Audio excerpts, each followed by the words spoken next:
4 வருஷமா போலீஸ் தேடி 2 நாள் முன்னாடி தான் அரெஸ்ட் பண்ணோம். இப்ப ஜெயில இருந்து தப்பிச்சிட்டானே. இவ்வளவு செக்யூரிட்டி இருந்து தப்பிச்சு போயிட்டானே சார். விஷயம் வெளியே தெரிஞ்சா பெரிய கெட்ட பேர் ஆயிடும். இப்ப அவனை எப்படி பிடிக்கிறது? இதே ஜெயில ஒரு கைதி இருக்கான் சார். இது வரைக்கும் 18 தடவை ஜெயில இருந்து தப்பிச்சிருக்கான் சார். அவங்க கிட்ட கேட்டா தப்பிச்சு போனவனோட சைக்காலஜி தெரியும். கதிரேசன் 3 போலீஸ்காரங்களை கொண்டுட்டு தப்பிச்சிட்டான்னு ஜெயில் ரெக்கார்ட்ஸ்ல எழுதிடு. கத்தி என்கிற கதிரேசன்.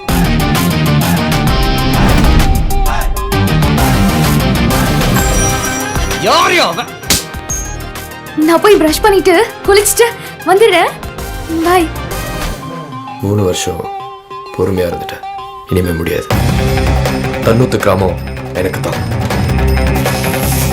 என் ஃபேக்டரி ஒர்க்கர்ஸோட டாய்லெட் தான் உன் கிராமம்.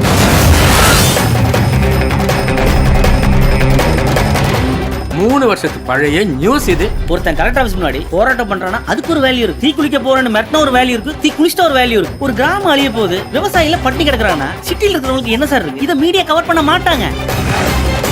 உயிரை போனாலும் விவசாயத்தை விட்டுறாதீங்க.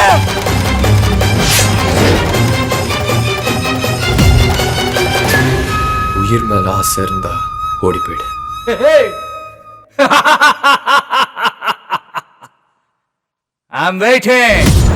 அடுத்த 3 நாளைக்கு சென்னை சிட்டில தண்ணி வராது. தண்ணியை தவிர வேற எதை பத்தி நினைக்க கூடாது.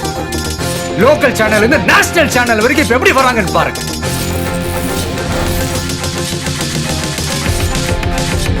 சென்னை சிட்டியோட ப்ளூ பிரிண்ட் வேணும்.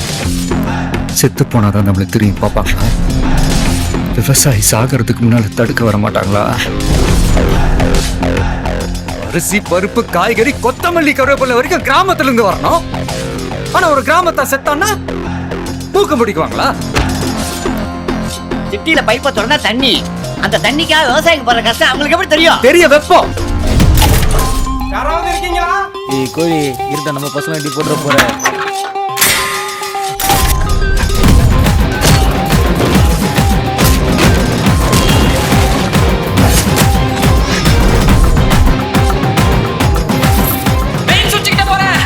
பத்து நிமிஷத்துல மொத்த பேரும் வண்டியில இருக்கணும்.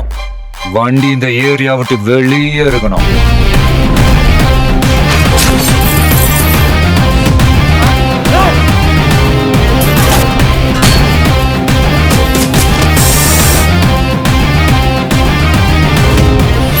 வருஷத்துக்கு முன்னால விவசாயம் பண்ணவன் இன்னைக்கு சிட்டில கோயில் வாசல்ல பிச்சை எடுக்கிறான், பாலத்துக்கு துணி தோக்கிறான், சாக்கடாடுறான்.